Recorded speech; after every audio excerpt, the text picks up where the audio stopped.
अजित पवार आणि धनंजय मुंडेंच्या भेटीनंतर अजित पवार आणि फडणवीसांमध्ये बैठक झाली आहे। मुंडेंच्या राजीनाम्याचा दबाव वाढल्यानंतर अजित पवार आणि फडणवीसांची भेट झालेली आहे। मुख्यमंत्री फडणवीस आणि अजितदादांमध्ये अर्धा तास चर्चा झाली, तर धनंजय मुंडे आणि उपमुख्यमंत्री अजित पवार यांच्यामध्ये तासभर बैठक झाली।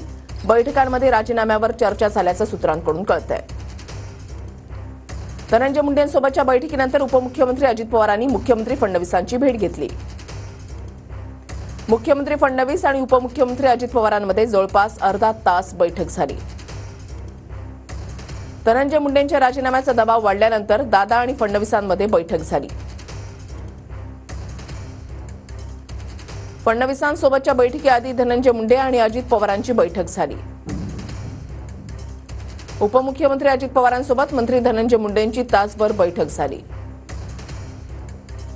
जोपर्यंत पुरावा नाही तोपर्यंत धनंजय मुंडेंचा राजीनामा नाही असं दादांचं मत असल्याची सूत्रांची माहिती आहे। एसआयटी चौकशी, न्यायालयीन चौकशी, सीआयडी चौकशी होईपर्यंत कारवाई नाही, दादा म्हणाल्याची सूत्रांची माहिती।